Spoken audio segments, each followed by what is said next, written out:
ሰላም ሰላም ዩናይትዳውያን እንዴት ናችሁ ቤተሰቦቻችን? እ ትላንት እንግዲህ የተለመደውን ዩናይትድ ጎሎችን እንደ ፈን ያስቆጥራል፣ ብዙ ጎሎችን ያስቆጥራል። ደግሞ ጎሎች እንደ ፈን ይቆጠሩበታል። ቬሪ ኢዝሊ ማለት ነው። በጣም በቀላሉ ብዙ ጎሎች የሚቆጠሩበት፣ በጣም በቀላሉ ብዙ ጎሎችን የሚያስቆጥር ማንቸስተር ዩናይትድ በጣም የሚያስገርም ነው። ጨዋታው ለገለልተኛ ተመልካች በጣም አዝናኝ ነው። እንደው ትሪለር የነበረ ጨዋታ ነው። በጣም ደስ የሚል ቁጭ በደግ የሚያሰኝ ለዩናይትድ ለኛ ለደጋፊዎቹ ግን ጨዋታው አንዳንዴ ደስታን የሚጭር ቴምፖ ከፍ የሚያደርግ አንዳንድ ጊዜ ደግሞ እንደው የሚያሳቅቅ ሆኖብን በስሜት ከፍታና ዝቅታ ጨዋታውን በመጨረሻ የምናሸንፈው ቢመስልም ግን በአቻ ውጤት ያጠናቀናል። ስለዚህ ሌላ ነጥብ መጣል ተከሰተ በኦልትራፎርድ። ሌላ ከፊታችን ያለ ቶፕ ፎር የመግባት እድል ያመከነ ለሶስተኛ ተከታታይ ጊዜ በኦልትራፎርድ ወደ ላይ የመጠጋት እና በአውሮፓ መድረክ ለመሳተፍ ያገኘናቸውን ጥሩ አጋጣሚዎች ጥሩ በሊጉ የደረጃ ሰንጠረዥ ጥሩ ደረጃ ይዘን ለመቀመጥ የነበሩ እድሎች ያበከንበት ሶስተኛ ጨዋታ ሆኖ አለፈ። የትላንቱ በጣም የሚያሳዝንም ነው፣ እንግዲህ የሚያስገርም ነው።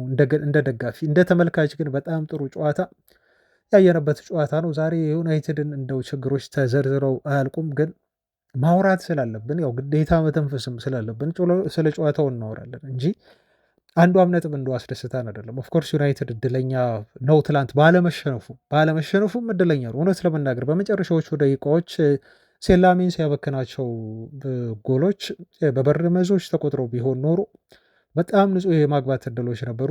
እድሜ ለሴላሚንስ ነው ትላንት ማለት የምችለው እንጂ ይሄን በአቻምቶን አናወራም ነበር። ዛሬ በሽንፈት ይሆናል የምናወራው። ግን ይሄ መከሰቱ በጣም ያስገርማል ቤተሰቦች፣ በጣም ያስገርማል። እና ስለ ሩበን አሞሪም ቆይታ ዘ አትሌቲክ ጋዜጣ የተናገረው ያወጣው ነገር አለ። በአጠቃላይ ስለ ዩናይትድ ቡድን እንደው መረዳት ያለብን የዘንድሮ የዩናይትድ ቡድን ባህሪ ምንድን ነው የሚለውን በደንብ አድርገን እናያለን። የኮቢ ሜኖ ወንድም ትላንትና ፍሪ ኮቢ ሜኖ የሚል ቲሸርት ላይ ጽሑፍ አሰርቶ ስቴዲየም ገብቶ መነጋገሪያ ሆኗል። ይሄን ነገር እናያለን። ስለ ትላንቱ ጨዋታም እንዲሁ ማንሳታችን አይቀርም ነጥቦችን በደንብ። ከዛ ውጭ ከትላንቱ ጨዋታ በኋላ የተወሩ ደግሞ የቅድመ ዝውውር ዜናዎች አሉ።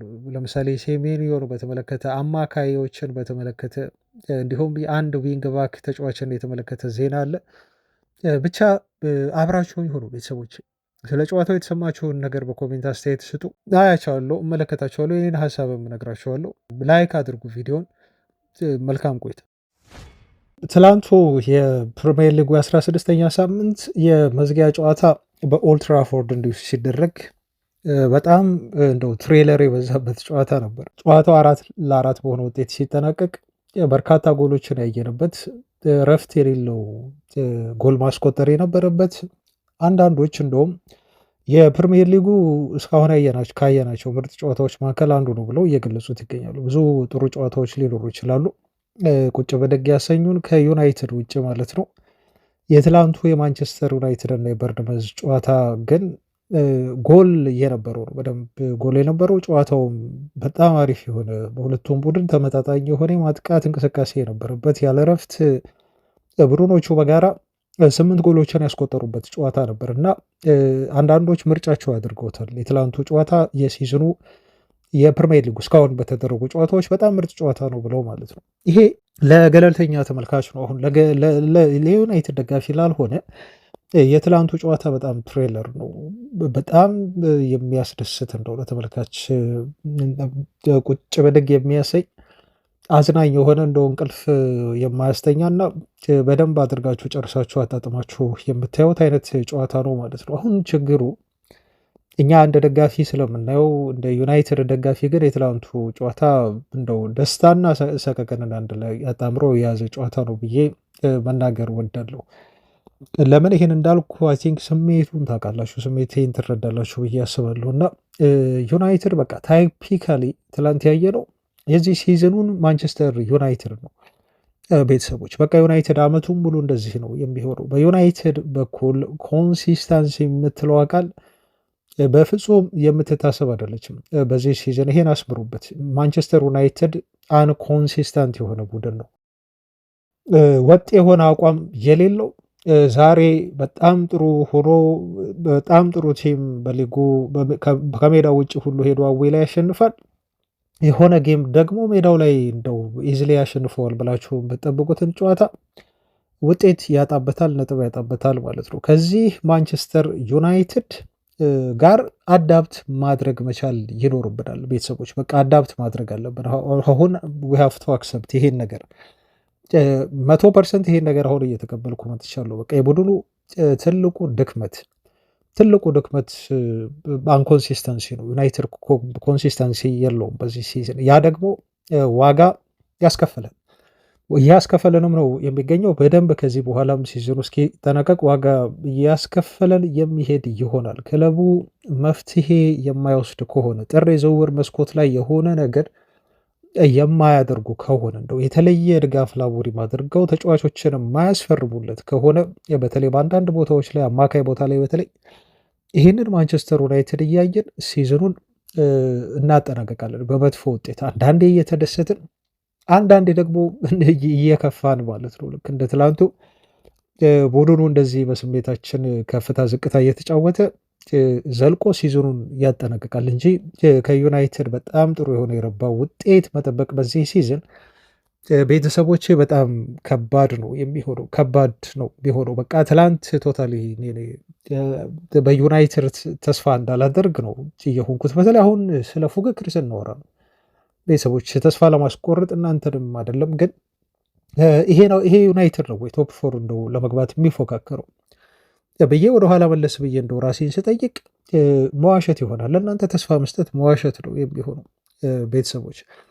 ለምን እንደዚህ ያልኳችሁ ልንገራችሁ። በነጥብ ቡድኑ 5 ጊዜ ለአራት ጊዜ ጨዋታዎችን አሸንፎ ወደ ቶፕ ፎር የሚጠጋበት በአንዳንዶቹ ጨዋታዎች ላይ ኢቨን ቶፕ ቱ ሁለተኛ ሆኖ ሁሉ የሚቀመጥበት እድል ነበረው። ዩናይትድ ውጤት እየሰማ ሌሎች ቡድኖች ነጥብ እየጣሉ ይሄንን ነገር ዩናይትድ እያወቀ ወይም ደግሞ በዚህ ሳምንት እንደሆነው ከፊት ያሉት ቡድኖች እንኳን እያሸነፉና ከዩናይትድ እየራቁ ይህንንም ውጤት አውቆ እየሰማ እየገባ ቡድኑ ግን ከአንዴም 2-3 በሲዝኑ ለ5 ጊዜ ያህል ይሆናል ዩናይትድ እድሎችን ሲያመክን። በትላንትናው ጨዋታ ዕለት ደግሞ በጣም ወሳኝ የሆኑ ኦልትራፎርድ ላይ የተደረጉ 3 ጨዋታዎች ዌስትሃም ዩናይትድ፣ ኤቨርተን፣ ትላንት ደግሞ ከበርነመዝ ጋር ቡድኑ ያለፉትን 9 የኦልትራፎርድ ጨዋታዎች ቤተሰቦች ማግኘት ከነበረበት 3 ጨዋታዎች ማግኘት ከነበረበት 9 ነጥብ የወሰደው በሚያሳዝን ሁኔታ 2 ነጥቦችን ብቻ ነው። 7 ነጥብ ቡድኑ ጣለ ማለት ነው። ታዲያ ይህንን ማንቸስተር ዩናይትድ ነው ወይ ቶፕ ፎር ይገባል ብለን እንድናምን የሚሆነው ቤተሰቦቻችን? ይሄ በፍጹም ራስን ማታለል ነው የሚሆነው እንጂ ይሄ በፍጹም ተቀባይነት የሌለው ውጤት ነው። ተቀባይነት የሌለው ውጤት ነው እና ዩናይትድ እነኝን የመሳሰሉ በጣም ምርጥ በሊጉ ከፍ የሚልባቸው የቶፕ ፎር ተፎካካሪ የሚሆንባቸውን እድሎች እያመከነ ፍጹም የትም አይደርስም። አይዶን ነው ነገሮች ሊቀየሩ ይችላሉ አላቅም፣ ግን በእንደዚህ አይነት ሁኔታ አይደለም ዩናይትድ ውጤት ሊያመጣ የሚችለው። ያመጣል ብዬ እኔ በግል አልጠብቅም። አንዱ የቡድኑ ችግር ይሄ ነው። ኦፖርቹኒቲዎች ይመጣሉ ሁል ጊዜም ቢሆን ብያሉ ከዚህ በፊት እድሎች ለዩናይትድ ይመጣሉ። አሁንም ቢሆን ቡድኖች ነጥብ ይጥላሉ። እርስ በርስ በሚያደርጉ ጨዋታዎች ወይ ከሌሎች ቲሞች ጋር ነጥብ መጣላቸው አይቀርም። ሁሌም እድሎች አሉ። አሁን ዩናይትድን ለየት የሚያደርገው የአሞሪሙ ቡድን ተሻሽሏል ብለን እንድንናገር የምንሆነው ቡድኑ እነኝህ የሚመጡለትን እድሎች ይጠቀማሉ ወይ ነው ትልቁ ጨዋታ። እድሎች ወደፊትም እኮ አሉ። ትላንት ነበሩ፣ አመከናቸው። ብዙ እድሎችን አመከነ በዚህ ሲዝን ራሱ። አሁን ከዚህ በኋላ ለሚመጡ እድሎችን ዩናይትድ ይጠቀማሉ ወይ ነው ትልቁ ጥያቄ። ግን እርግጠኛ ሆናችሁ ደግሞ ይጠቀማል ብላችሁ የምታምኑት ቲም አይደለም ነው ቤተሰቦች። ባጭሩ ትላንት ኤድዋርድ ቫንደርሰር እኮ ጨርሶታል። በቃ ውሻዬን ከውጭ ወጥቼ አይነት ላስገባው እኮ ስመለስ ነው ቡድኑ ምን ተፈጥሮ ነው ጋይስ ምናምን ብሎ የፖስተው ማለት ነው። ዩናይትድ እንግዲህ በአንዴ ጎሎች እንደዚሁ በፍጥነት የሚቆጠሩበት ቡድን ሆኗል ማለት ነው። በጣም በፍጥነት በቃ እናንተ ውሃ እንደ ኳስ እያያችሁ ውሃ ጠምጥፋችሁ ተነስታችሁ ከፍሪጅ ውሃ አምጥታችሁ አምጥታችሁ ስትመለሱ ቲሙ ወይ እየተመራ ነው ወይ አቻ ሆኗል። ጎል ገብቶበታል ማለት ነው ዩናይትድ። አስቆጥሮ እኮ ነው አስገብቶ በቃ ዩናይትድ እየመራ ነው ብላችሁ በቃ ዘና ብላችሁ እናንተ ሴሌብሬት እያደረጉ ነው ተጫዋቾቹ። ሄዳችሁ ውሃ ታመጣላችሁ ወይ የሆነ ቦታ እንደው ትንሽ ንፋስ ለመውሰድ ውጭ ወጣ ብላችሁ ለደቂቃዎች እንደው ወይ ለሰከንዶች ነው ትመለሳላችሁ። ቡድኑ የለም ገብቶበታል ጎል ማለት ነው። እና ይሄ ዩናይትድ እየገጠመን ያለው ይሄ ነው። ለደቂቃዎች እንኳን የማይታመን ዩናይትድ ለደቂቃዎች ውሃ ጠጥቼ ተመልሼ ሌው ብላችሁም አትሉት አይነት ቡድን ማለት ነው እየገጠመን ዘንድሮ እየተገነባ ያለው ቡድን። ይሄ ትልቁ የማንቸስተር ዩናይትድ ችግር ነው። ትልቁ ችግር ኢንኮንሲስታንሲ ቲሙ የለውም። ውጤት ማስጠበቅ አይችልም። የቀረቡለትን እድሎች ፍጹም ያመክናቸዋል፣ አይጠቀምባቸውም። ሌላው ያየሁት የማንቸስተር ዩናይትድ ትልቁ ድክመት መጀመሪያ ያስቆጥራሉ ብዙ ጊዜ ጎሎችን፣ ግን ይህንን መጀመሪያ ያስቆጠሩትን ጎል እንደ ተነሳሽነት ተጠቅመው አስጠብቀው እንደዚሁ መውጣት አይችሉም ማለት ነው። ሉዝ ያደርጋሉ። በእጃቸው የገቡ እድሎችን ብዙ ጊዜ ያመክኗቸዋል፣ አይጠቀሙባቸው። አሁን ይሄ በየጨዋታዎቹ ዩናይትድ የሚያሳየው ባህሪ ሆኗል ማለት ነው። መምራትን አይወዱም፣ ወይም ደግሞ ቲሙ መምራትን አይፈልግም። ቲሙ እየመራ ብዙ ደቂቃዎችን መቆየት ማስጠበቅ፣ ያንን መሪነቱን ማስጠበቅ የሚችል ቲም አይደለም ቡድኑ። መሪነትህን ካላስጠበቅ ደግሞ ውጤት ይዘህ ልትወጣ አትችልም። ወይ እየመራህ ተጨማሪ ጎሎችን ማስቆጠር አለብህ አንድ፣ ወይ እየመራህ ከሆነ በደንብ አድርገህ ዲፌንድ ማድረግ አለብህ። ግን ዩናይትድ ሁለቱንም እያደረገ አይደለም። በዛ ምክንያት ነጥቦችን በደንብ አድርጎ እየጣለ ነው። ዩናይትድ ከመራ በኋላ ቡድኖች በጣም በፍጥነት ነው ቅድም እንዳልኳቸው ጎሎች ያስቆጥረው አቻ የሚሆኑት ወዲያው። ከዛ በኋላ ነፍስ ውጪ ነፍስ ግቢ ነው ለዩናይትድ ማለት ነው። ማን እንደሚያሸንፍ ማን እንደሚያስቆጥር ጎል ከዛ በኋላ ታውቁም። አቻ ከሆኑ በኋላ ጥረቶች ይኖራሉ፣ ግን ቲሞች ደግሞ በዛም አጋጣሚ ተጠቅመው ዩናይትድን ሲያጠቁ ነፍሳችንን እንዲሁ ሲያስጨንቁ እንመለከታለን። እነሱም ሲጨንቁ ማለት ነው። እና ይሄ ዘንድሮ የማንቸስተር ዩናይትድ ቡድን ውስጥ የገጠመን ትልቁ ችግር ነው ማለት ነው። እና የሚገጥማቸው ቡድኖች በራሳቸው እኔ ያስገርሙኛል። ይሄ ሌላው ትልቁ ባህሪ ነው። እና ልክ በቃ የሆነ ፕራይም ባርሴሎና የሚያመላክቱኝ ከዩናይትድ ጋር የሚጫወቱ ቲሞች ሁሉ በጣም ጠንክረው ነው የሚጫወቱት። አላቅም አይዶ ይሄ ነገር ምናልባት በሌሎች ቡድኖች ላይ ይታይ። ለምሳሌ አርሰናል ከሌሎች ቲሞች ጋር ሲገጥም አርሰናልን ፋይት የሚያደርጉበት መንገድ ከዩናይትድ ጋር ይነጻጸር ይሆን ወይ አላቅም፣ ይበልጥ ይሆን አላቅም። ግን በተለየ ተነሳሽነት ነው ቡድኖች ዩናይትድ ነው የሚገጥሙት። ለምን በሲዝኑ 50 ጎል የገባበት ቲም አይሆንም? ከዩናይትድ ጋር ሲጫወት በተለይ ኦልድ ትራፎርድ ሲሆን በቃ ዘ ቤስት ሞመንት ኦፍ ዜር ላይፍ አይ ቲንክ ለተጫዋቾች ማለት ነው። ዩናይትድ ላይ ጎል አስቆጥሮ መጨፈር በታሪካቸው የሚረሱት ነገር አይደለም። ምናልባት እግር ኳስን ካቆሙ በኋላ ለልጆቻቸው የሚያሳዩት አንድ ጥሩ የሆነ ክሊፕ ያገኙ ይሆናል። አሁን ለምሳሌ ትላንት በጣም ግሩም የሆነ ፍጹም ቅጣት ምት እንዳስቆጠረው ተጫዋች አይነት ነገር ማለት ነው የበርንማውዙ። እና ይህንን አጋጣሚ ይጠቀሙታል ተጫዋቾች፣ እንዲያልፋቸው አይፈልጉም። ዩናይትድ ላይ የሆነ ነገር ማሳየት ይፈልጋሉ። ይሄን መውቀስ አልፈልግም፣ እንደ ዩናይትድ ትልቅ ድክመትም አድርጌ መውሰድ እንደው ሰበብ ማቅረቢያም አድርጌ ላየው አልፈልግም ማለት ነው። አንድ እንደው በዚህ ጨዋታ ላይ እንደው ስለ ዩናይትድ የታዘብኩት ትልቁ ነገር ደግሞ የዚህ ሲዝን ዩናይትድ ዶሚኔት ያደርጋል፣ ኳስ ይቆጣጠራል። ግን ይሄ ዶሚኔሽኑ ምንም ሲፈይድለት አላዩ ቤተሰቦቼ። ነጥቦችን ሲጥለው ማንቸስተር ዩናይትድን እየተመለከትኩት ማለት ነው። በፖዚሽን ጥሩ ሊሆን ይችላል፣ በእንቅስቃሴ ጥሩ ሊሆን ይችላል፣ ብዙ የጎል ዕድሎችን በመፍጠር ጥሩ ሊሆን ይችላል። በስታት ስናየው ይሄ ስታት ኤፍሲ የሆነ መጥቷል ማንቸስተር ዩናይትድ። ትላንት ሳወራው ነበር፣ ሰሞኑን ሳወራ ነበር፣ ትላንት አልነበርኩ። ዩናይትድ መጨረሻ ላይ ስታት ምንም አያደርግለትም። ቁጥሩ በጣም ምርጥ ቁጥር ነው። በኋላ የምነግራችሁም የሚያስገርሙ ቁጥሮች አሉ። ግን ይሄ ቁጥር ብቻ ማንቸስተር ዩናይትድን ወደ አውሮፓ ሻምፒዮንስ ሊግ ያስገባው የሩበን አሞሪም ቡድን ተሻሽሏል ብለን አሞሪም ይቆይ ብለን 100% እንድንተማመንበት የሚያደርግ አይደለም። ቁጥር ምንጊዜም ቢሆን አይዋሽም። በእርግጥ ቁጥር ይናገራል፣ ግን ቁጥር ደረጃ ሊሆን አይችልም። ቤተሰቦች ይሄ የዩናይትድ ቡድን በፖዚሽን ቻንስ ክሬት በማድረግ ብዙ ሾት በማድረግ ኦን ታርጌት ኦፍ ታርጌት የሚሆን ብቻ በቲሙ የሚያክለው እና የሚፎካከረው ቡድን አሁን በጣም ጥቂት ነው ማለት ነው። በዚህ ስታት በጣም ጥሩ ነው ዩናይትድ። ግን ዞሮ ይሄ ወደ አውሮፓ ቻምፒዮንስ ሊግ እንድንገባ ጋራንቲ አይሰጥንም፣ ወይ የፕሪሚየር ሊጉን ዋንጫ እንድናነሳ ማረጋገጫ ሊሆነን አይችልም ማለት ነው። ትልቁ የዩናይትድ ችግር፣ ትልቁ ችግር የተከላካዮቻችን ችግር። ትላንት እንደው እነኛ የሚቆጠሩ ጎሎች እንዴት እንደዚህ ሊቆጠሩበት ይችላሉ? እኔ እኮ በጣም የሚያስገርመኝ ነው ቤተሰቦች፣ በጣም ነው የተገረምኩት። እንዴት እንደዚህ አይነት በጣም ሲሊ የሆኑ ስህተቶችን ተጫዋቾቻችን ይሰራሉ? እኔ ምላሽ ላገኝበት አልቻልኩም። የመጀመሪያው ጎል የሉክ ሾው እና የሄቨን ጥፋት ነው። የሉክ ሾው እና የሄቨን ጥፋት ነው። ተጫዋቾቻችን መጠባበቅ በሉት እርስ በርስ ቶሎ እርምጃ ባለመውሰድ በሉት ብቻ ጎል ሲቆጠርባቸው ስታየው በጣም ጨዋታውን ቴክኒካል የሆኑ ስህተቶችን ሰርተው ነው፣ በጣም ሲል የሆኑ ስህተቶችን እየሰሩ ማለት ነው። ሁለተኛው ጎል እንዲሁ በሄቨን ነው። ሄቨን ሶስቱም ጎሎች ላይ ትላንት ስህተት ነበረበት፣ ግን ደግሞ መጥፎ ተጫወተ ብዬ ማለት አልችልም። የሚያስገርመኝ ነገር ይሄ ነው። ሄቨን ትላንት መጥፎ ነበር ቶታሊ ጨዋታው ላይ ብዬ መናገር በድፍረት ይከብደኛል። ግን ደግሞ በእያንዳንዱ ጎሎች ውስጥ ስህተቶቹ ነበሩ፣ የተሳሳታቸው ነገሮች ነበሩ። ለሁለተኛው ጎል መቆጠር፣ ለመጀመሪያው ጎል መቆጠር ከሻው ጋር ማለት ነው እና ተጫዋቹ በደንብ አድርጎ ትራክ ማድረግ እና የኦፍሳይድ ትራፑን በደንብ አድርጎ ጠብቆ ኦፍሳይድ እንዲገባ ማድረግ ይችል ነበር፣ ግን አምልጦት እሱም እንደዚሁ ተቆጠረ ማለት ነው። ሶስተኛው ጎል የሄቨን እና የማርቲኔዝ እንደዚሁ አስተዋጽኦ ነው ማለት ነው። በቃ የመዘናጋት ነገር፣ ኳሱ አለፈች ከሄቨን፣ ማርቲኔዝ ደግሞ ሄቨን አለ ብሎ ይመስለኛል በደንብ ትራክ አላደረገውም። በጣም ቅርብ ሆኑ ለተጫዋቹ።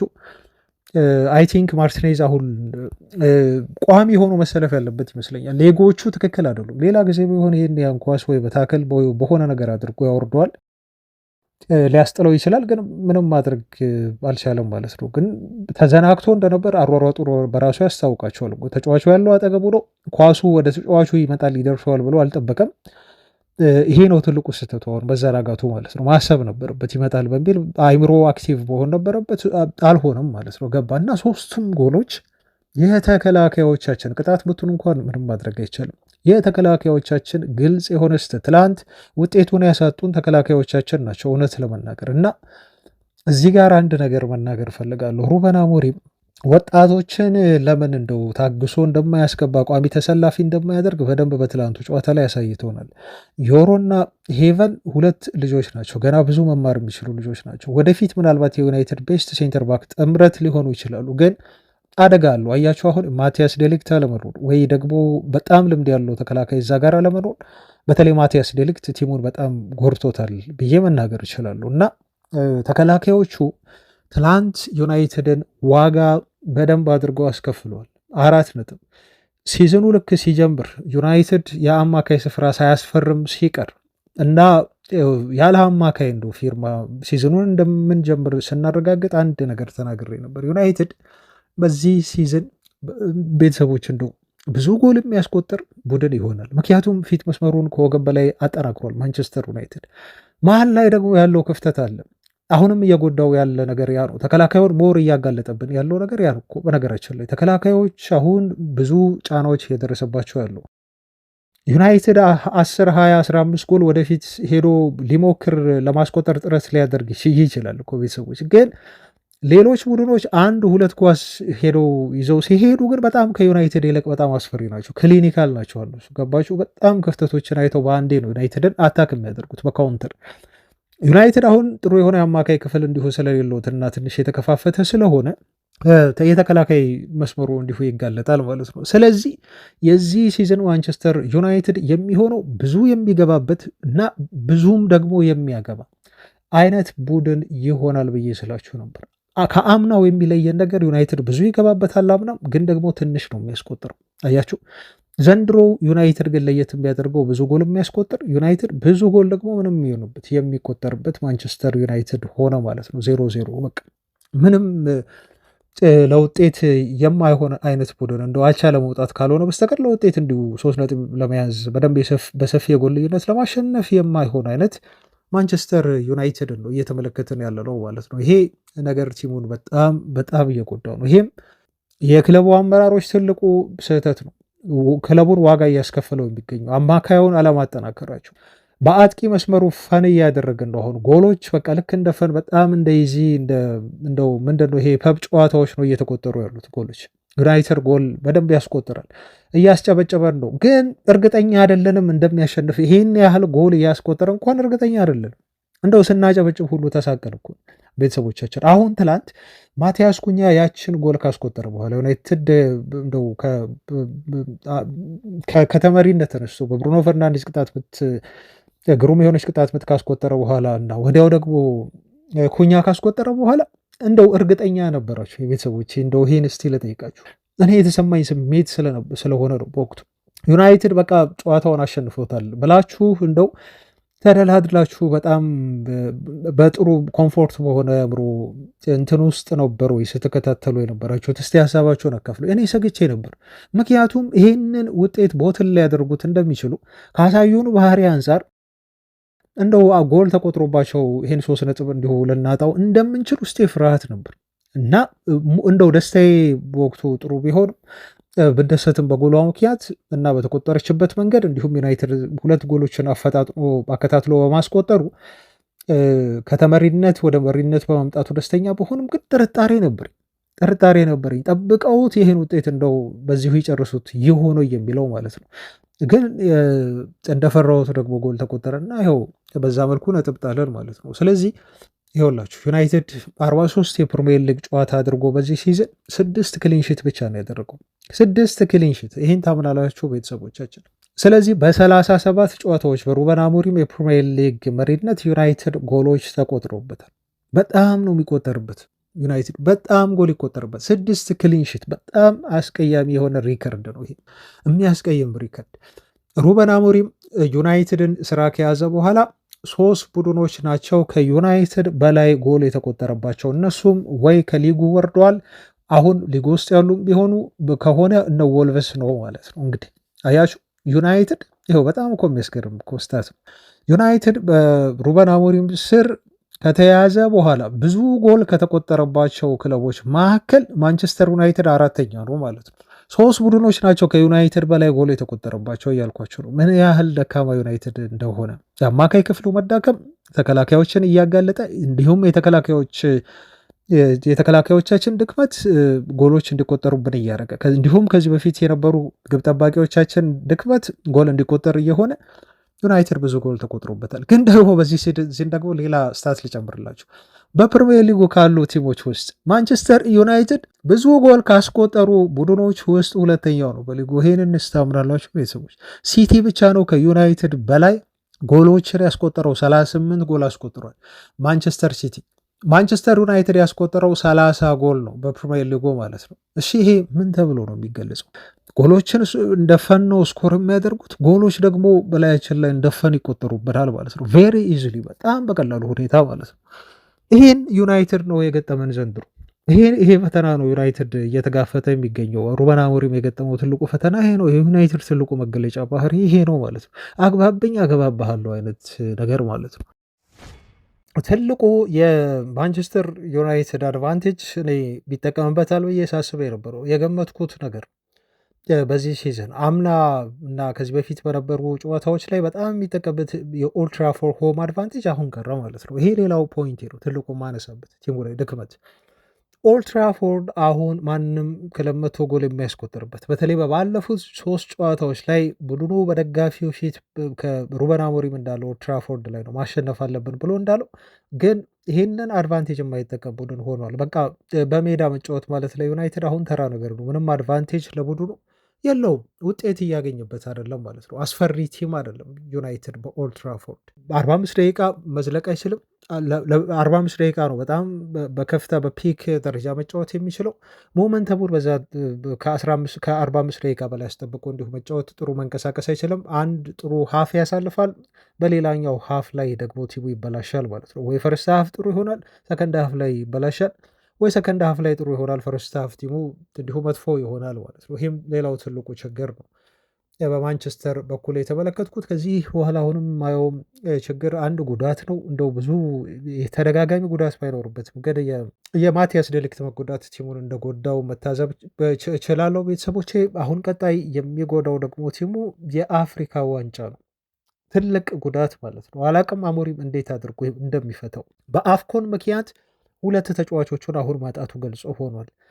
3 ተጫዋቾቹን ናዝራዊን እንደዚሁ እዚህ ጋር እንጨምረው እና ወደ ካሜሮን፣ ወደ አይቬሪ ኮስትና ወደ ሞሮኮ ብሔራዊ ቡድን አሁን ተጫዋቾቹ አምርተዋል። ናዝራዊ፣ አማድ ዲያሎ እና ብሪያን እምቡሞ። እነኝህን ተጫዋቾች ዩናይትድ ያጣል በቀጣዮቹ ጨዋታዎች ላይ። ይህንንስ ደግሞ ከጉዳቱ ውጭ ከማቲያስ ዴሊክት ጉዳት ውጭ ትልቁ ችግር ነው እና አሞሪም እንዴት አድርጎ ይወጣዋል ቀጣዮቹን ጨዋታዎች የሚለው ፈጣሪ አብሮት ከእሱ ጋር ይሁን ነው የምለው። ቤተሰቦች ከኛ ጋር ይሁን ኦፍኮርስ ምንም ጥያቄ የለውም። ምክንያቱም የቲሙ ጥሩ አለመሆን እኛንም ስለሚጎዳ ማለት ነው ቤተሰቦቻችን እና ኤመስት ዊን ያልነው ጨዋታ በቃ ዩናይትድ ማሸነፍ አለበት ብለን በቃ እንደው ደምድመን ይሄ ከዚህ ጨዋታ 3 ነጥብ ማግኘት አለበት ብለን ያልነው ጌም ቲሙ እያሳፈረን ይገኛል። ነጥብ እያጣ ነው የሚገኘው። ይሄ አንዱ የዩናይትድ መገለጫ ባህሪ ሆኗል። ስንጠብቀው የለም፣ ሳንጠብቀው ስንቀር ደግሞ አሸንፎ ያስገርመናል፣ ያስደምመናል። ይሄ የክለቡ መገለጫ ባህሪ ሆኗል ማለት ነው። በመጨረሻዎቹ ደቂቃዎችም እንደዚሁ ጎሎች የሚቆጠሩበት ቡድን ነው ይሄ ማንቸስተር ዩናይትድ። በመጨረሻዎቹ እንደው ከብዙ ክለቦች በላይ በመጨረሻዎቹ ደቂቃዎች ጎል እየተቆጠሩበት ያሉ ቲም ነው ከቼልሲ በሉት። ቼልሲ አሁን እኛ ላይ ከተቆጠረብን ቢያንስ ግማሽ ያህል ጎል ነው እየተቆጠረበት የሚገኙ። ሰንደርላንድንም እንደዚሁ በጣም ሶሊድ ናቸው ዲፌንሳቸው ማለት ነው። ዩናይትድ ላይ ከተቆጠረበት ግማሽ ያህል ጎል ነው የሚቆጠርባቸው እና ክሪስታል ፓላስን ጨምሮ እና አስቶን ቪላን ጨምሮ እስቲ ኮንሲድ ያደረጉትን ግብ ተመልከቱ። ከማንቸስተር ዩናይትድ አንጻር ከነሱ አንጻር እጥፍ ጎል ነው ዩናይትድ እየተቆጠረበት ማለት ነው። ግልጽ ነው የዩናይትድ ድክመት ምን እንደሆነ አሁን በጣም ግልጽ ነው ማለት ነው እና ቡድኑ በካራክተርም እንደዚሁ መዝለቅ አይችልም ባለው ካራክተር ማለት ነው። ይሄ ከፍታና ዝቅታ ልክ እንደኛው ስሜት ሁሉ ቡድኑ ያው ከቡድኑ ጋር ነው የኛም ሪችም የሚሄደው አብረው። ኮንፊደንሳቸው ተመሳሳይ አይደለም ከመጀመሪያው ደቂቃ እስከ 90 ደቂቃ ማለት ነው። ጎል ሲቆጠርባቸው ይሄ መውረድ አለ። መጀመሪያ ይዘው በመጡት ካራክተር እና በመጡት ተነሳሽነት የመቀጠል ችግር በዩናይትድ ተጫዋቾች ላይ እንዲሁም እመለከታለሁ ማለት ነው እና እነኚህ ሁሉ ትልቁ የማንቸስተር ዩናይትድ የታዘብኳቸው ችግሮች ናቸው እና ሲዝኑን ሙሉ ደግሞ መጥፎ የሆነው ፋክት ምንድን ነው? በዚህ ሁኔታ ቡድኑ ሊቀጥል ይችላል ማለት ነው እና የሚቀጥልበትም በጣም ሰፊ የሆነ እድል አለ፣ ፕሮባቢሊቲ አለ። ማንቸስተር ዩናይትድ በቃ ይሄ ነው መገለጫው ባህሪ። ቅድም የገለጽኩላችሁ ነገሮች በሙሉ እንደው በጥር የዝውውር መስኮት ካልተስተካከሉ እና ካልተፈቱ በስተቀር ቡድኑ በዚህ ሁኔታ መቀጠሉ የሚቀር አይመስለኝም ማለት ነው። ቤተሰቦቼ በጣም የሚያሳዝን ውጤት ነው ለገለልተኛ ተመልካች። እንደው አሁንም ደግሜ ይናገራሉ በጣም ትሬለር የሆነ የሲዝኑ ምርጥ ጨዋታ ነው ብሎ የሚመለከተው በጣም ደስ እያለው የሚመለከተው አይነት ጨዋታ ነው። ለእኛ ለዩናይትድ ደጋፊዎች ግን በጣም የሚያሳቅቅ የሰቀቀን ጨዋታ ነው ማለት ነው። የስሜት ከፍታና ዝቅታ ያለበት ልብ የሚሰብርና ስሜት የሚጎዳ አይነት ጨዋታ ሆኖ አግኝቼዋለሁ ማለት ነው። ትላንት እንደው ከታዘብኩት እንደው በጣም በጥልቀት አልገባም፣ ግን አንዳንድ ተጫዋቾችን ለማንሳት ማቲያስ ኩኛ ትላንት አሁን በየቦታው ነበር ማለት ነው። ያልረገጠው ሳር አለ ብዬ ነው መናገር በጣም ይከብደኛል። እና ምን አለ ሌሎቹ ተጫዋቾች እንደ ማቲያስ ኩኛ ትላንት በስሜትና በፍቅር ቢጫወቱ ብዬ አስባለሁ። እና የዩናይትድ ባጅ ለመልበስ እውነት ለመናገር ትክክለኛው ተጫዋች ነው። ኦፍኮርስ እሱም ኮንሲስተንሲ የለውም በግል ግን በአንዳንድ ጨዋታዎች ላይ ደግሞ ያስገርመኛል። ከነኛ ሞመንቶች መካከል ከሊቨርፑሉ ጨዋታ ውጪ የትላንቱ ጨዋታ ለማቲያስ ኩኛ በጣም ምርጡ ይመስለኛል። በቃ ወኔው ድሪብል የሚያደርግበት መንገድ፣ ተስፋ የሚያቆርጥበት መንገድ፣ ሲከላከል ቲሙን የሚያገዝበት መንገድ፣ ሲያጠቁ ደግሞ ወደፊት የሚሄድበት መንገድ ማቲያስ ኩኛ በጣም ፐርፌክት የሆነ ጨዋታ ነው ያደረገው ግን በውጤት አልታጀበለትም ማለት ነው። በትክክል ዩናይትድን ወዶ ፈቅዶ የመጣ ተጫዋች ይመስለኛል ሳየው ባህሪውን። በቃ ሽንፈት አይፈልግም ልጁ በተለይ ኦልድ ትራፎርድ ላይ። ሌላው ብሪያን ምቦሞ ትላንት ምን እንደነካው አላውቅም ቤተሰቦቼ። በጣም ትላንት የያዛቸው ኳሶች ሁሉ ሲበላሹበት ነበር። የሚሞክራቸው ሽቶች ሁሉ ትክክል አይደሉም። ከቡድን ጋር ይሄ ኮምባይን አድርጎ መጫወት ላይ በቲም አጫወት ላይ ልጁ ጥሩ አልነበርም። ብቻ ትላንት መጥፎ የሆነ ቀን ያሳለፈው ብሪያን ምቦሞ እና አይዶን ኖ የቡድናችን በጣም ወሳኝ ተጫዋች ነው። ብዙ ጎል ያስቆጠረ ልጅ ነው። በእንደዚህ አይነት ጨዋታዎች ደግሞ መጥፋቱ ትንሽ ያበሳጫል። ኳሶቹ ሲበላሹበት ነበር ትላንትና። ብሪያን ምቦሞ በጊዜ ተቀይሮ መውጣት የነበረበት ይመስለኛል። አሞሪም በአቀያየር ደረጃ ትላንት ብዙም ስህተት ሰራ ብዬ አላስብም፣ ግን ብሪያን ምቦሞን የሁሉ ደቂቃዎች ሜዳ ላይ ማቆየት ነበረበት ብዬ አላስብም። ከሱ ይልቅ ሜሰን ማውንት ቆይቶ ብሪያን ምቦሞን ቢያስወጣው ኖሮ ቀደም ብሎ በጣም አሪፍ ነበር ብዬ ነው የምገምተው እና ጥሩ ቀንና ጥሩ ጨዋታ አላሰለፍም ብሪያን ምቦሞ። የኮቢ ሜኖ 60ኛው ደቂቃ ላይ ተቀይሮ መግባት ደግሞ ትላንት የብዙዎችን ትኩረት የሳበ ጉዳይ ነው። አንድ ምን ያህል የማንቸስተራዊ የሆኑ እዛው የሚቀመጡ የዩናይትድ ደጋፊዎች ይሄን ልጅ እንደሚደግፉት ከጎኑ እንደሆኑ የምታውቁት በ60ኛው ደቂቃ በጣም ረዥም ደቂቃ ነው አይ ቲንክ በዚህ ሲዝን የተሰጠው ይመስለኛል ትላንት ከ30 ደቂቃ በላይ ተጫውተዋል። ኦልሞስት 40 ደቂቃ በሉት ያው እስከባከነው 100 ደቂቃ ስለሆነ የተጫወቱት እና ኮቢ ሜኖ ተቀይሮ ሲገባ በኦልድ ትራፎርድ የነበሩት የዩናይትድ ደጋፊዎች ድጋፍ በጣም ለየት ያለ ነበር። በጣም ስፔሻል ነበር።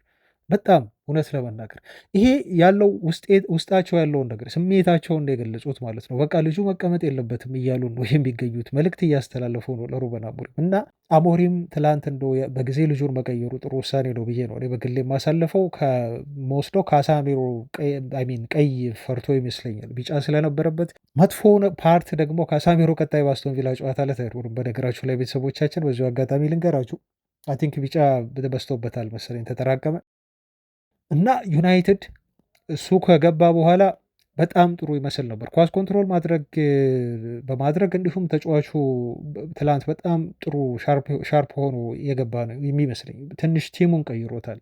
ኮቢ ሜኖ እንቅስቃሴዎቹም በጣም አሪፍ ነበሩ እና ተደጋጋሚ የመጫወት ደቂቃ ሊሰጠው አሞሪም እንደሚገባ ያሳየበት ጨዋታ ነው ብዬ ነው በግል የማስበው። አሁን በቃ ኦልሞስት እድሉን ያገኛል ብዬ ነው የምገምተው። ከአስቶን ቪላ ጋር ቋሚ ተሰላፊ የሚሆንበት እድል ያለ ይመስለኛል ኮቢ ሜኖ እና የዩናይትድ ደጋፊዎች እንደዛ የሰጡት ድጋፍ። አንድ ደግሞ እዚህ ጋር የምነግራችሁ ዜና ምንድን ነው አያይዤ ወንድሙ ተገኝቶ ነበረ። ወንድሙ ትላንት በስቴዲየም ተገኝቶ በጣም የታወቀ ሰው ነው፣ ኢንፍሉዌንሰር ነው። አንድ ቲሸርት አድርጎ ገብቶ ግን መነጋገሪያ ሆኗል። ሆን ብሎ እነኚህ ኳስ የሚያቀብሉ ታዳጊዎች የሚቆሙበት ቦታ አለ አይደል? የሚቀመጡበት ቦታ ማለት ነው። እና እዛ ድረስ ሄዶ ፊቱን ወደ ተመልካቹ አዙሮ ያን ቲሸርት አውቆ ሆን ብሎ ሲያሳይ ነበር። እዛ ጋር ዴሊብሬት እንደሆነ ያስታውቃል። ፍሪ ኮቢ ሜኖ የሚል ጽሁፍ ያለው ቲሸርት አድርጎ የገባው ፍሪ ኮቢ ሜኖ ይላል።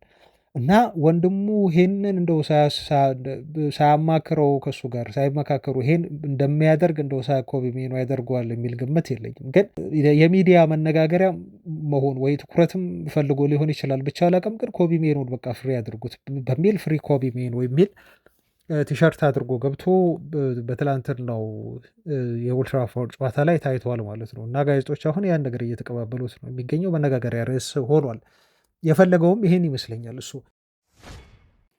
ሌላው ነገር እንግዲህ ከትላንትናው ጨዋታ እንደው አሁን ወደ መጠቅለሉ ሊሄድ ቤተሰቦች ሀሳባችሁን እናንተም ኮሜንት ላይ እንደምትሰጡ ተስፋ አደርጋለሁ። ስለ የተሰማችሁን ነገር ስለ ተጫዋታው የታዘባችሁትን ነገር በኮሜንት ላይ አስቀምጡ። ግን አንዳንድ ደጋፊዎች የሰጡት አስተያየት ቡድኑን በተመለከተ በጣም ቀልብ የሚስብ ነው። ለምሳሌ አንድ ደጋፊ ምን አለ? አሞሪም በዩናይትድ ቤት ከዚህ በኋላ አይሰናበትም አለ። ለምንድን ነው ይሄን ያለው ይሄ ደጋፊ? ምክንያቱም ሩበን አሞሪም ሊሰናበት ነው ብለን ስንጠብቅ ጌም ያሸንፋል እና ጨዋታዎችን ያሸንፋል። በቂ የሆነ ጨዋታዎችን እነኚህ በቂ ያላቸው ጨዋታዎች በጣት የሚቆጠሩ ሊሆን ይችላሉ። ከዚህ በኋላ ዩናይትድ ያለውን 10 ምናምን ጨዋታ ሩበን አሞሪም 7 ወይ 8ቱን ሊያሸንፍ ይችላሉ። እነኚህ የሚያሸንፋቸው ጨዋታዎች ግን በጣም ወሳኝ ጨዋታዎች ናቸው። የደጋፊውን እና የዩናይትድን አመራሮች ውሳኔ የሚያዛባ ጨዋታ ያሸንፋል። ከዚህ በፊት እንዳደረገው ነው እንግዲህ የሚለው ደጋፊ። ለምሳሌ ክሪስታል ፓላስን ሲያሸንፍ፣ ሊቨርፑልን ሲያሸንፍ፣ ቼልሲን ሲያሸንፍ ሳይጠበቅ እንደዚሁ ትላልቅ ቡድኖችን ማለት ነው እና ይሄን ነገር ይደግመዋል ነው አሞሪም እሱ የሚለው ይሄ ደጋፊ።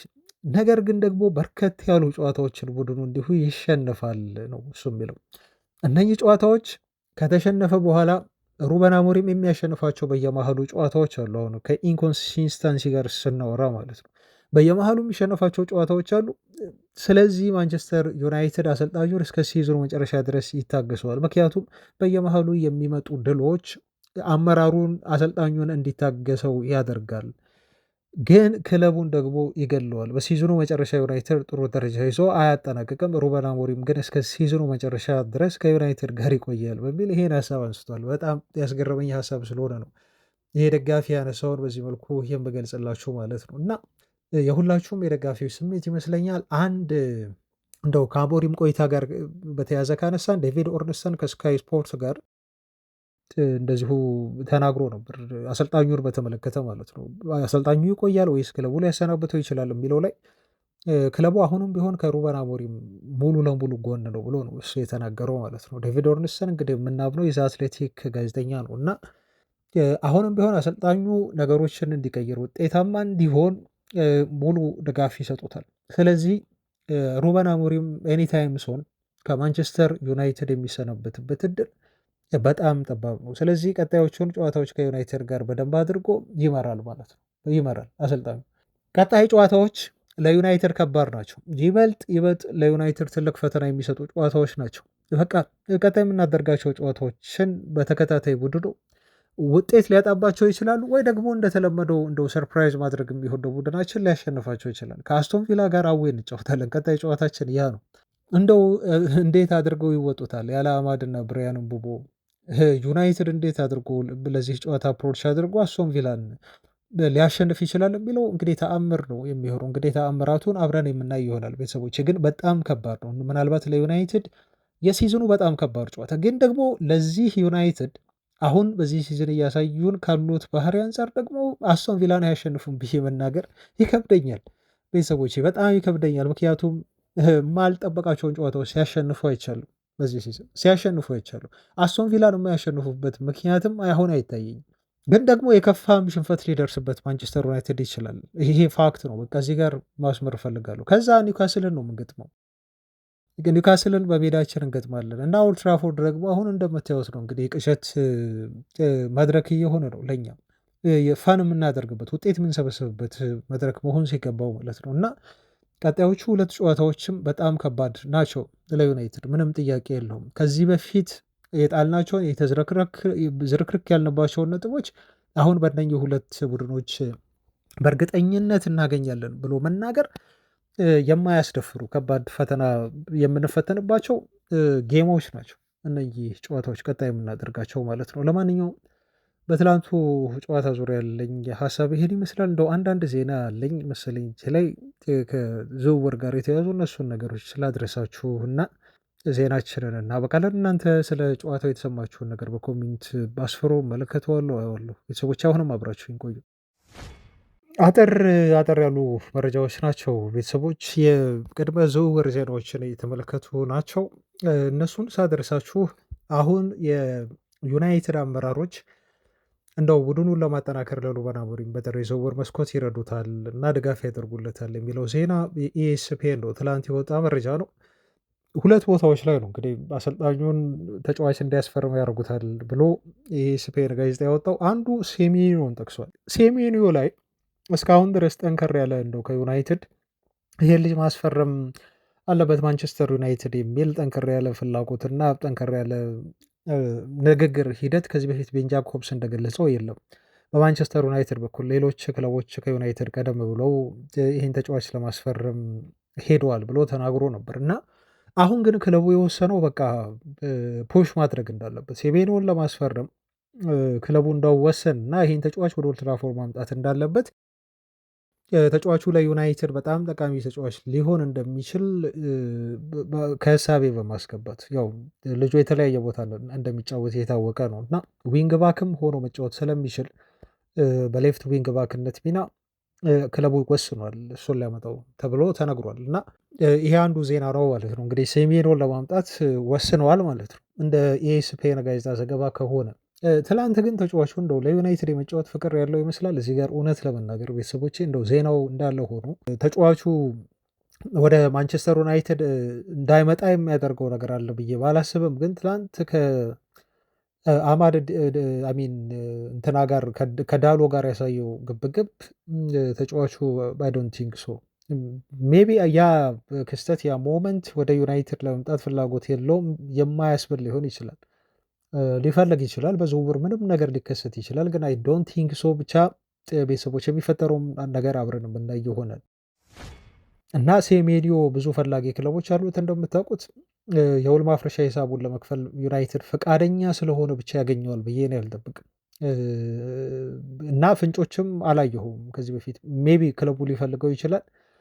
ሴሜኒዮም ወደ ዩናይትድ በመምጣት ሊፈልግ ይችላል። እሱን አላውቅም። አይ ዶንት ኖ እዚህ ነገር ላይ እርግጠኛ አይደለሁም። ግን ቁርጥ ያለ ምርጫ ስለሌለው እና እዚህ ክለብ ሊሄድ ነው ተብሎ የተነገረ ነገር ስለሌለ ዩናይትድ አሁንም እድል ሊኖረው ይችላል እና ሴሜኒዮ እንደው ለዩናይትድ መጥቶ መጫወት ካለበትና ፍላጎቱ ካለው ከትላንቱ የኦልድ ትራፎርድ ድባብ በላይ የሚያሳምነው ነገር የለም። ቤተሰቦች እንግዲህ በዩናይትድ ቀዩን ማሊያ ለብሶ በኦልድ ትራፎርድ መጫወት በዛ ደጋፊ ፊት ምን አይነት ስሜት እንደሚሰጥ ትላንት በደንብ አድርጎ ያየው ይመስለኛል። ስለዚህ ምናልባት አላውቅም ለውሳኔው ይረዳዋል ወደ ዩናይትድ እንዲመጣ ወይስ ደግሞ ወደ ዩናይትድን እንዳይመርጥ ይገፋፈዋል ከዳሎ ጋር በተፈጠረው ሁኔታ የሚለውን አብረን የምናይ ይሆናል። ክለቡ ግን ይፈልገዋል ነው ትልቁ ዜና። ሌላው አማካይ ስፍራ ላይ ነው እንግዲህ ያለው የኢኤስፒኤን ጋዜጣ አማካይ ስፍራ ላይ ሩበን አሞሪም ተጫዋች እንዲያመጣ የቡድኑ አመራሮች ወስነውለታል ብሏል። ምን አይነት አማካይ ይመጣል ግን የተገለጸ ነገር የለም።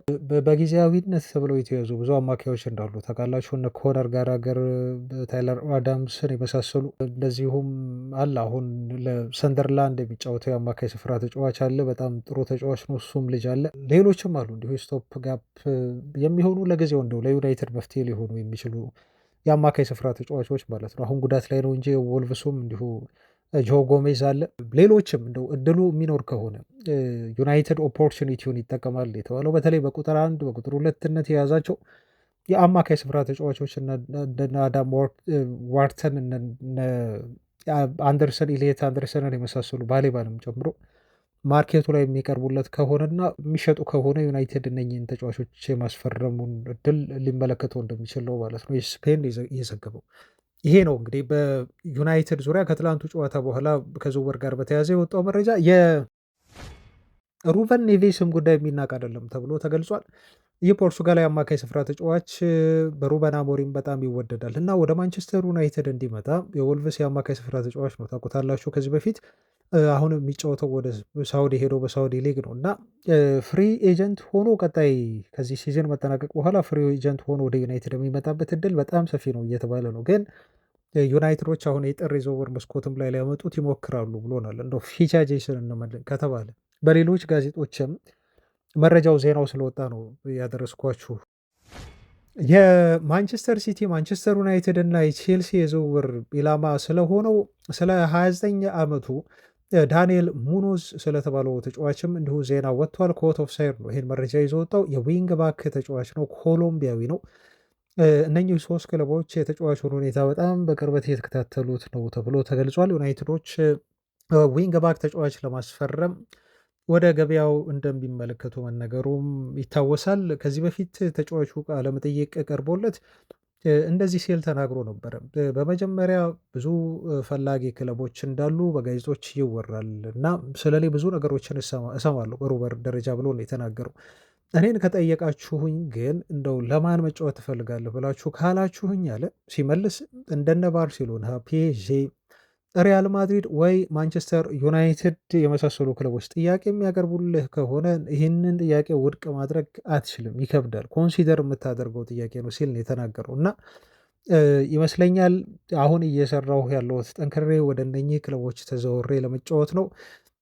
በየጨዋታዎቹ ላይ ጥሩ መንቀሳቀስ እፈልጋለሁ። የትኩረት በአቅጣጫ በሁዴ ወይንም ትኩረት መሳቤ በራሱ በእንደኚህ ክለቦች ትኩረት ውስጥ መውደቄ ለእኔ ያን ያሳየኛል። ጠንክሬ እየሰራሁ እንደሆነ ጥሩ እየተጫወትኩ እንደሆነ ያሳየኛል። ከነኚህ ክለቦች መካከል አንዱ መጫወት ማለት ለእኔ ህልሜ ነው ሲል ነው ከጠቀሳቸው 4 ቡድኖች መካከል አንዱ ዩናይትድ ነው ማለት ነው። እና ፓላሶች እንደው ይህን ልጅ 29 ዓመት ሆኖ ብዙ ገንዘብ ይጠይቁበታል ተብሎ አይጠበቅም። ዩናይትድ ከገፋ ሊያገኙ የሚችለው ተጫዋች እንደሆነ ነው ማለት ነው እየተገለጸ የሚገኘው። በጥር የዝውውር መስኮት ይሞክራል ለማስፈረም ይሄን ልጅ ተብሎ ተገልጿል ማለት ነው። ስለዚህ እነዚህን ይመስላሉ ቤተሰቦች እንግዲህ ከትላንቱ ጨዋታ ውጪ የተሰሙ የዛሬ የቅድመ ዝውውር ዜናዎች።